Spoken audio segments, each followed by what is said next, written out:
Hi, everyone. Thank you for joining my presentation. I will try to keep it within the time that is allowed. My paper actually is an ongoing project that I started in 2014. And of course, there was a break during the pandemic. But it is somehow sharing some of the findings that I discovered particularly in Cyprus, North Cyprus, but in small businesses of construction and particularly in small economies, and in this case, an island. So when we look at the general construction industry, we need to also understand that the context of the industry is very important, how the management of the projects are being done depending on the size of the projects, of course.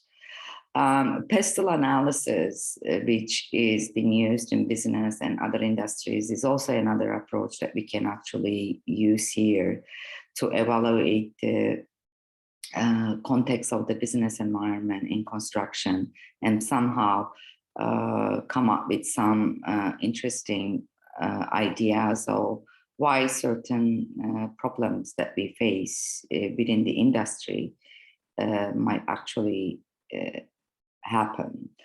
The other thing that I want to emphasize here is that we need to also understand that companies in general, also construction companies as well, they have temporal orientations.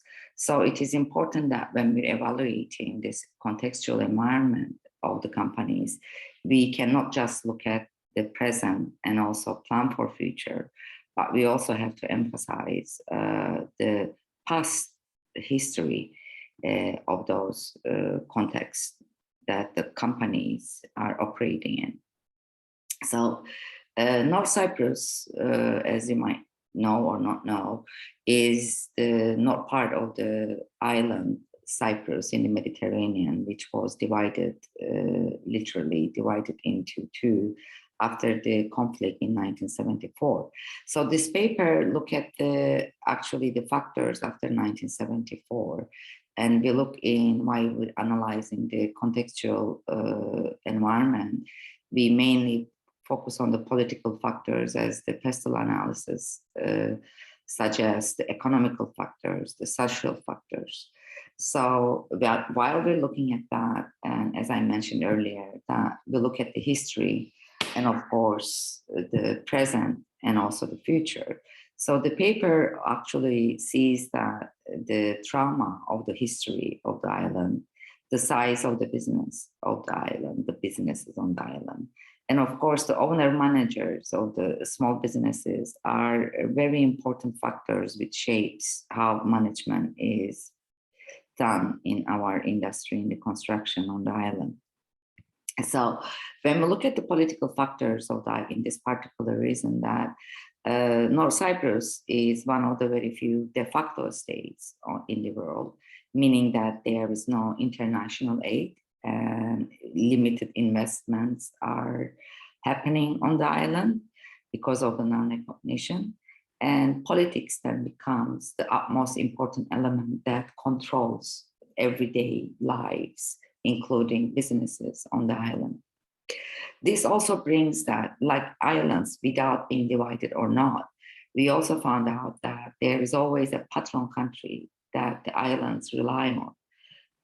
So in this case, in North Cyprus, like in Cyprus, the Greek side's patron country, even though they are independent and part of EU, we could say that Greece is their patron country because of their ethnical background. In North Cyprus, this is the case as well, which we have Turkey as the patron country. And however, what is happening here is, interestingly, is that because we are not recognized as North Cyprus as an individual country, all the investment that is available on the island is mainly coming from Turkey, which also then brings how the investments are being controlled. And that creates a big issue on the island. Not only where the investment goes, but how the investment is being distributed among the contractors, especially in the infrastructure construction, meaning the roads and other infrastructure constructions. And we have seen that with this small island economy, the reliance on the financial aid from Turkey also changed the operations of the investment on the island in a way that majority of the major construction tenders are now awarded to companies from the patron country, meaning that it doesn't allow to give the local companies to develop their know-how or create their own investments to become more independent with their management styles.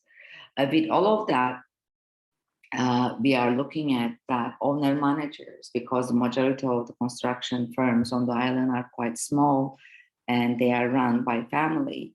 We are seeing that the owner managers, they take their personal, meaning family issues, into the heart, where investment in their companies, not knowing when the next tender is going to be and who's going to get the tender, which recently we are seeing that most of the infrastructure tenders are being awarded without even tendering them on the island. And they are tendered in the patron countries and the projects are awarded.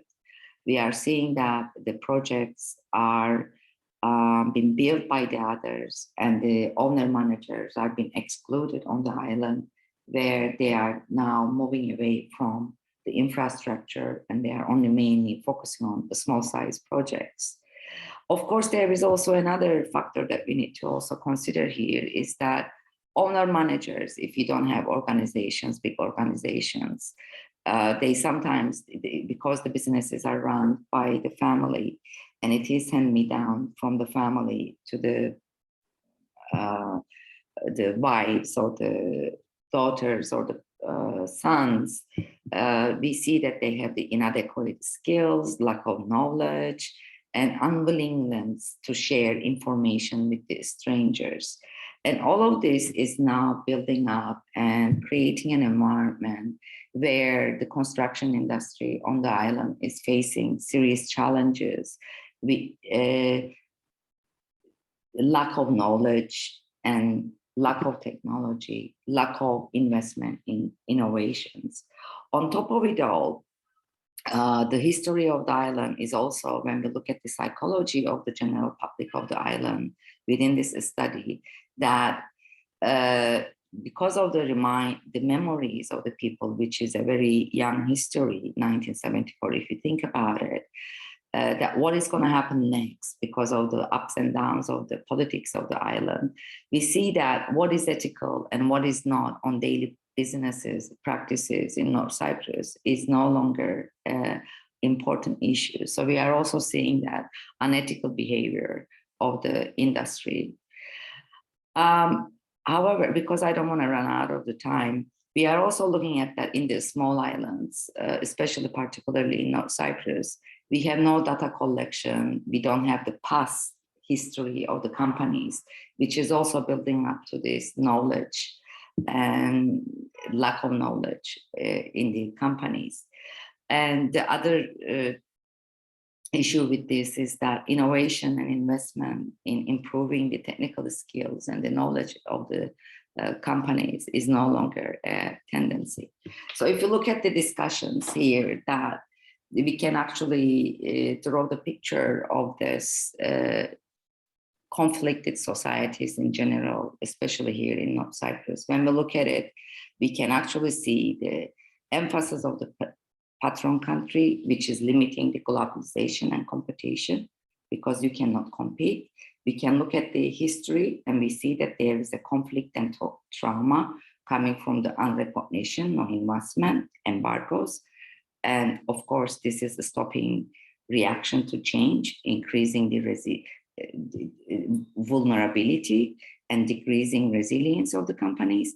And then, of course, we're looking at that family is the main factor, where technology, economy of the owner managers' concerns of the family becomes more important, more important than the companies. So in conclusion, all we have to say at the end of this short presentation is that if you do not look into how we train these owner managers and how to give them some hope that they might receive these investments in the future, and they can actually participate in important tenders where they can actually learn how to manage their companies and schedule their time, we can actually then talk about the resilience of the companies in the future.